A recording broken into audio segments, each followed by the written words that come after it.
Allora, stavamo facendo una chiacchierata, prima abbiamo parlato con il docente di marketing, dottor Claudio Gori, adesso con la Lady Chef, ho detto prima, Raffaella Volpato, che in realtà ha aperto, appunto, lo stavamo dicendo anche prima, un home restaurant, ma era già cuoca professionista, chef, ha partecipato anche a diversi corsi ulteriori, formativi, eccetera, quindi diciamo che l'occasione di dire porto a casa quello che io già faccio fuori, perché lei andava a domicilio a cucinare, esatto. no?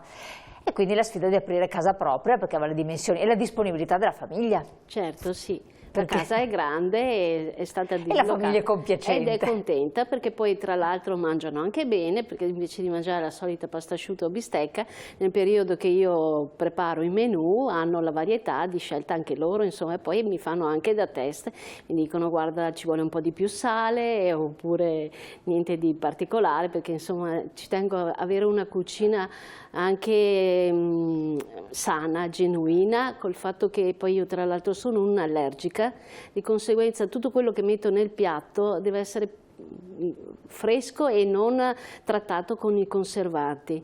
Quindi è una garanzia questo anche per tutti coloro che vogliono mangiare in un certo modo, quindi vediamo delle pietanze. In qualche maniera sì, perché io sono la prima che se c'è siccome io sono allergica ai solfiti che sono presenti dappertutto anche nell'acqua, e di conseguenza quando io faccio delle preparazioni dove purtroppo per fare il pesce bisogna a volte sfumare con il vino, e allora in quel caso interviene mio marito e assaggia prima che vada, cioè non quando ho gli ospiti ovviamente, nelle preparazioni che faccio di prova, allora lui mi assaggia e mi dice che va bene, e allora io so che il dosaggio quello è esatto di conseguenza. Oppure può capitare a volte che comunque io devo assaggiare per sapere se è pronto, se è cotto, se è giusto, allora lì mi avvalgo di un antistaminico che mi aiuta, mi protegge, perché comunque a me il solfito sono proprio allergica, cioè io sto male, vado in colica intestinale e sono proprio da ospedale, insomma. Di conseguenza quello che io preparo è privo di conservanti, anche sia dal tipo del dado che c'è il glutamato, i miei sono dadi vegetali che preparo io, e di conseguenza diciamo che è una garanzia anche perché io lavoro con il fresco. Di conseguenza il cliente, quando c'è il contatto, si definisce il menù, che io propongo una serie di menù di cui anche vegetariano, perché eventualmente tra i propri ospiti c'è qualche persona che non mangia la carne, all'alternativa del vegetariano, e di conseguenza poi si stabilisce la data.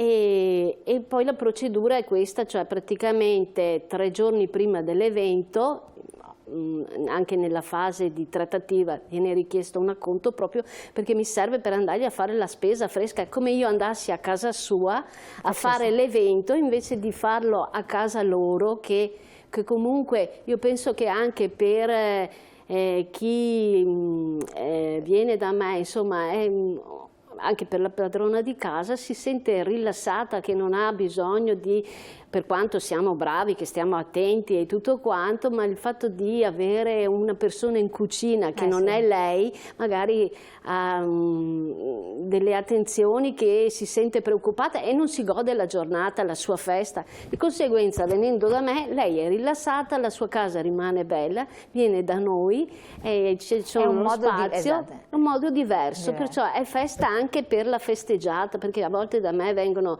a festeggiare il compleanno, il pensionamento, ho una clientela anche giovanile, però di più di persone che magari non amano tanto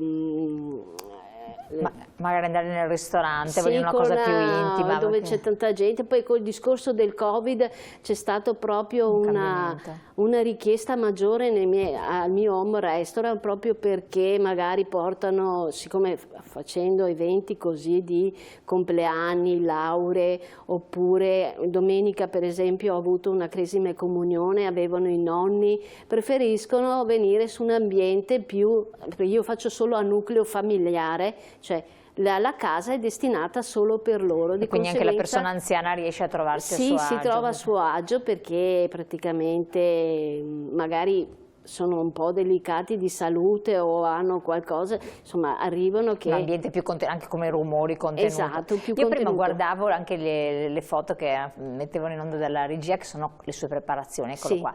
È un visual food. Sì, perché che cosa vuol dire questo? Visual food vuol dire praticamente perché deve essere bello da vedere e anche buono da mangiare. Cioè, quando noi mettiamo, io faccio una piccola premessa che così magari si capisce anche meglio. E che è quella che dico sempre ai miei ospiti, perché io prima di avviarmi ad essere cuoca professionale ho fatto un altro lavoro, lavoravo nell'azienda di famiglia e poi è mancato mio papà e da quello ho deciso di restare a casa e seguirmi la mia famiglia. E poi i ragazzi crescono e mi sono ritrovata avere un po' di tempo per me e allora, come si dice, ho deciso di mettermi in gioco, perché all'inizio del mio lavoro, quando ho lavorato in famiglia, ho trovato mio padre che mi aveva dato la possibilità di entrare nell'azienda, ma non mi ero messa io in gioco, di sapere io se potevo fare qualcosa di mio. E come è bello dice, questo, secondo me fa riflettere qualcuno la che ci ascolta. bicicletta e ho cominciato a pedalare, perciò sono andata a scuola. Da prima ho cominciato a fare ho fatto una cosa che mi piaceva, perché a me la creatività è sempre piaciuta. Poi il discorso della cucina è anche nel mio DNA, perché io avevo i miei bisnonni paterni che a Noventa Padovana, ancora parliamo di un secolo fa, avevano un'osteria che hanno gestito per 25 anni. Poi loro avevano 4 figlie femmine e l'attività di ristorazione all'epoca era faticosa e hanno preferito che prendessero altre strade, insomma. Di conseguenza diciamo che l'attività è andata a morire. Io quando ho ripreso in mano questa cosa, che era una cosa che sentivo mia, ho detto cosa posso fare di mio che possa andare bene? E ho pensato, beh, tutti mangiamo, giusto? Tutti mangiamo. E allora ho detto, mangiare mi viene anche bene e voglio approfondire meglio. Ma in che cosa? Soprattutto anche quando si porta in tavola il piatto, perché puoi portare un'insalata, un pomodoro, una lattuga messa sul piatto e non dice niente. Con una preparazione di un intaglio facile si trasforma e diventa una cosa bella da vedere, che invoglia anche i bambini a mangiare, e di conseguenza cosa ho fatto? Ho cominciato, ho fatto un'accademia del visual food a Modena. Ah, c'è proprio un'accademia di questo? Sì, c'era, adesso non c'è più, e ho fatto questa accademia dove lì sono diventata una visual foodist, che praticamente potevo insegnare la tecnica del visual food, l'ho fatto, penso di essere stata forse la prima nel Veneto. E, mi ha aperto anche professionalmente e anche proprio come persona, perché io sono una persona abbastanza riservata, il fatto di dovermi mettere davanti a delle persone ad insegnare mi ha proprio aperto, insomma mi ha dato anche voglia di fare di più, perciò mai abbattersi, bisogna sempre credere in se stessi, perché il mio motto è volere e potere, nel senso non è inteso che chissà che cosa voglio, però con volere e potere ti dà la spunta che se lo vuoi lo puoi fare, di conseguenza è una cosa che ho fatto, insomma ho fatto il visual food, praticamente questa tecnica, il visual food cosa insegnava? Intanto era contro lo spreco e poi quello che avevi nel frigorifero con un intaglio facile, praticamente si poteva trasformare un ravanello in un fiore, un pomodoro in una rosa e tante altre tecniche, un tramezzino poteva diventare un fiore, perciò anche Professor Gori ascolti che dopo deve farci l'aperitivo diventava bello da vedere, buono da mangiare e poi quando facevamo i corsi così si spiegava che lo spreco, che invece di essere buttato via, prendeva forma in un'altra ricetta polpetta, poteva venire con lo scarto che si avanzava del pane tramezzino, si potevano fare delle polpette, con lo scarto del finocchio si potevano fare delle calle, si faceva un centrotavola, tante cose così. E ho cominciato, poi quello è stata la strada che mi ha aperto a andare avanti, perché da quel momento mi chiedevano di magari organizzare il compleanno, di organizzare la festa, di fare qualcosa. Io poi ho visto che la cosa prendeva piede, ho voluto approfondire meglio, essere anche responsabile e competente per quello che andavo a parlare, perché parlavo con persone amatoriali, ma avevo anche dei semiprofessionisti, di conseguenza sono partita, ho fatto il mio SAB per la somministrazione bevande e alimenti, poi non contenta ho fatto la scuola professionale alla sera per diventare cuoca professionale. Non soddisfatta ancora, mi sono iscritta alla Federazione Cuochi Italiani ed ecco, e faccio tutti i loghi delle Lady Chef Italia, che quest'anno mi hanno candidata al regionale per selezionare la miglior Lady Chef, per poi conseguire a Rimini per diventare la nazionale. Insomma, io ho partecipato a Caorle, a Caorle, sì, è stata un'esperienza molto forte ma piacevole. All'inizio ho detto io andare a Caorle, cioè, mi sentivo un po' un pesce fuor d'acqua, insomma, perché di solito i concorsi li vedo per i ragazzi giovani, per le scuole, perché poi hanno una carriera, però questo non deve demotivare, perché non c'è limite di età. Non c'è limite di età, anzi c'è sempre da imparare. Io dico sempre un passetto alla volta si fa, ed è poi anche giusto imparare, insomma, cioè, non è che dici sono arrivata, basta, no, ho i corsi, gli aggiornamenti, internet, la comunicazione serve per migliorare sempre. Perché sono sempre delle sfide, perché magari voi telespettatori non sapete dietro le quinte. Per la nostra Lady Chef, mi permetto di chiamarla così perché comunque ha ottenuto un ottimo risultato, piazzamento, questo di venire in trasmissione è un'altra sfida. Sì, una sfida sudata e pesante, trascinata dal maestro della comunicazione, ce l'abbiamo fatta, vero dottor Gori? Direi di sì, oltre è stata bravissima. No, per carità. No, per me è difficile, però volere è potere. Infatti. Basta volere e si fa, insomma. Che cos'è più impegnativo, e quindi anche come consiglio chi ci sta ascoltando, magari delle signore che hanno i figli grandi, perché c'è sempre quel problema nella vita, a un certo punto... io ho fatto la mia gavetta anch'io e la sto facendo, però mi so anche accontentare, cioè pochi ma buoni, e mai dire perché si può trovare magari il cliente che magari ti dice il numero dei commensali e si presenta con dei numeri in più, e tu hai preparato i posti a sedere per quel tot di persone e invece ti trovi, e allora devi essere pronta. Perciò l'esperienza mi dice che se sono in 15 preparo per 18, perché può succedere che me ne arrivano 2 in più. E altrimenti, se arrivano giusti, gli altri 2, la mia famiglia ha il pranzo pronto. Ecco, in questo caso qui, insomma... Ci sono dei piatti forti o qualcosa che in modo particolare? Beh, io per esempio mi sono specializzata sulla pasta ripiena. Vedevamo prima infatti delle belle immagini allettanti, quindi fa anche la pasta? Io faccio la pasta, sì, faccio la pasta fresca. E soprattutto faccio i ravioli, mi piace fare il raviolo, lo faccio con con quello che la stagione offre, perché vado dietro alla stagionalità, perciò c'è anche l'orto, no? C'ho l'orto, sì, quello lo gestisce mio figlio, che qualche volta mi fa arrabbiare, ma comunque, insomma...